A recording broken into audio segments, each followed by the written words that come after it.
Good morning. യോഹന്നാൻ സിമിയാണ് കേട്ടോ. ഇന്നത്തെ വീഡിയോയിൽ നമ്മൾ ഉണ്ടാക്കാൻ പോകുന്നത് അവിയലാണ്. ഒരു സദ്യ സ്പെഷ്യൽ അവിയൽ. വളരെ സിമ്പിൾ രീതിയിൽ വളരെ ടേസ്റ്റി ആയിട്ടുള്ള അവിയൽ. അവിയൽ ഉണ്ടാക്കാൻ വേണ്ടി എൻ്റെ കയ്യിലുള്ള പച്ചക്കറികൾ ഞാൻ എടുത്തിട്ടുണ്ട്. പൊട്ടാറ്റോ, ക്യാരറ്റ്, പച്ചക്കായ, വെള്ളരിക്ക, കുമ്പളങ്ങ, മുരിങ്ങക്കായ, ചേന, ബീൻസ്. അതിൻ്റെ കൂടെ 2 തണ്ട് കരിയാപ്പില, 3 പച്ചമുളക്. അവിയലിലേക്ക് ചേർക്കാനുള്ള അരപ്പിന് ഞാൻ എടുത്തിരിക്കുന്നത് ചെറിയുള്ളി, ചെറുജീരകം, കരിയാപ്പില, പച്ചമുളക്, ചെറിയ തേങ്ങ. ഇതെല്ലാം കൂടെ മിക്സിൻ്റെ ചെറിയ ജാറിലേക്ക് പൾസ് മോഡിൽ അടിച്ച് ഈ രൂപത്തിൽ നമ്മൾ ആക്കിയെടുക്കണം. പച്ചക്കറികളെല്ലാം ഞാൻ പാനിലേക്ക് ഇട്ടിട്ടുണ്ട്.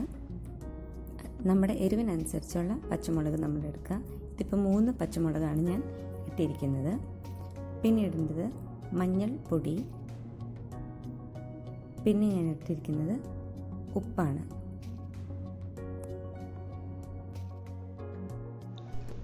ഉപ്പിട്ട ശേഷം 2 ടേബിൾ സ്പൂണ്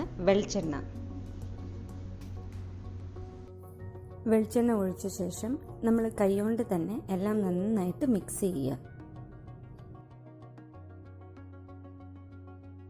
നമ്മൾ ചേർത്ത മഞ്ഞൾപ്പൊടി, ഉപ്പ്, വെളിച്ചെണ്ണ എല്ലാ പച്ചക്കറികളിലും നന്നായിട്ട് പിടിച്ചു കിട്ടണം. എല്ലാം നന്നായിട്ടൊന്ന് മിക്സ് ചെയ്ത ശേഷം ഒരു ഗ്ലാസ് വെള്ളം ഒഴിച്ചു കഴിഞ്ഞാൽ പിന്നെ നമ്മൾ കൈകൊണ്ട് മിക്സ് ചെയ്യേണ്ട ആവശ്യമില്ല. സ്പൂൺ കൊണ്ട് ജസ്റ്റ് ഒന്ന് ഇങ്ങനെ അടുക്കി വെച്ചിട്ട് ഒന്ന് വേവിക്കാൻ പോവുകയാണ്. അപ്പോൾ അത് മൂടി വെച്ച് ഒരു 10 മുതൽ 15 മിനിറ്റ് വരെ വേവിക്കാൻ വെക്കുക. നമ്മൾ ചേന എടുത്തിട്ടുണ്ടെങ്കിൽ ചേന വേകാനായിരിക്കും കുറച്ച് സമയം കൂടുതലെടുക്കുന്നത്. അതുകൊണ്ട് അത് നല്ല ഫൈനായിട്ടൊന്ന് കട്ട് ചെയ്താൽ മതി. അധികം കട്ടിയില്ലാത്ത രൂപത്തിൽ ഒന്ന് കട്ട് ചെയ്തെടുത്താൽ മതി. അപ്പോൾ ഒരു 15 മിനിറ്റ്സ് കഴിഞ്ഞിട്ടുണ്ട്. ഇതുപോലെ വെള്ളം കുറച്ചുണ്ട്. നമുക്ക് ഇനി കുക്ക് ചെയ്യുമ്പോഴത്തേക്കും വെള്ളം അധികമാണ് എന്ന് തോന്നുന്നുണ്ടെങ്കിൽ ജസ്റ്റ് ഓപ്പൺ ചെയ്തിട്ട് കുറച്ച് നേരം കൂടെ ഒന്ന് വേവിച്ചാൽ മതി. അപ്പോൾ വെള്ളമൊക്കെ വറ്റിപ്പോക്കോളും. ആ വെള്ളം മൊത്തത്തിൽ നമുക്ക് പറ്റിക്കേണ്ട ആവശ്യമില്ല. കുറച്ച് വെള്ളം വേണം കേട്ടോ. ഇനി നമ്മൾ അരച്ച് വെച്ച തേങ്ങ അത് ഇതിലേക്ക് ചേർക്കാൻ പോവുകയാണ്. അരപ്പെല്ലാം കൂടെ നന്നായിട്ട് മിക്സ് ചെയ്തിട്ട് ആ വെജിറ്റബിൾസിലൊക്കെ പിടിപ്പിക്കുന്ന രീതിയിൽ നന്നായിട്ട് മിക്സ് ചെയ്തെടുക്കണം കേട്ടോ. ഇനി നമുക്ക് മൂടി വെച്ചിട്ട് ഒരു 3 മുതൽ 4 മിനിറ്റ് വരെ വേവിച്ചെടുക്കണം. 4 മിനിറ്റ് കഴിഞ്ഞിട്ടുണ്ട്.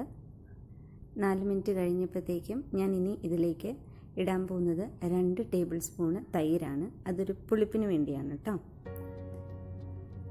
തൈരിട്ടിട്ട് നന്നായിട്ട് മിക്സ് ചെയ്തെടുക്കുക.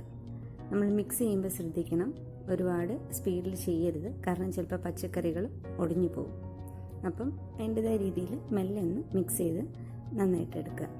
നമ്മളിപ്പം തൈര് ചേർത്തുകൊണ്ട് ഇതിനകത്ത് കുഴഞ്ഞ രൂപത്തിലായിരിക്കും അവിയൽ കിട്ടുക. നിങ്ങൾക്ക് കുറച്ചും കൂടെ ഡ്രൈ എന്ന രീതിയിലാണ് വേണ്ടെങ്കിൽ പച്ച മാങ്ങ അല്ലെങ്കിൽ തക്കാളി അതിട്ടാൽ മതി. അപ്പോൾ കുറച്ചും കൂടെ ഡ്രൈ രൂപത്തിൽ കിട്ടും. പിന്നെ അതിൻ്റെ കൂടെ ലാസ്റ്റ് ഞാൻ പച്ച വെളിച്ചെണ്ണ ചേർക്കുന്നുണ്ട്. പച്ച വെളിച്ചെണ്ണയും കരിയാപ്പിലൊക്കെയാണ് ഈ അവിയലിൻ്റെ ഒരു ടേസ്റ്റ്. അപ്പോൾ നമ്മുടെ അവിയൽ റെഡി ആയിട്ടുണ്ട് കേട്ടോ. ഒരു ഊണിന് അല്ലെങ്കിൽ ഒരു സദ്യയ്ക്ക് പറ്റിയ ഒരു റെസിപ്പിയാണിത്.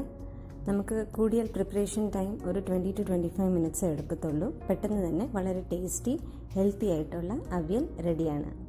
അപ്പോൾ താങ്ക് യു ഫോർ വാച്ചിങ്.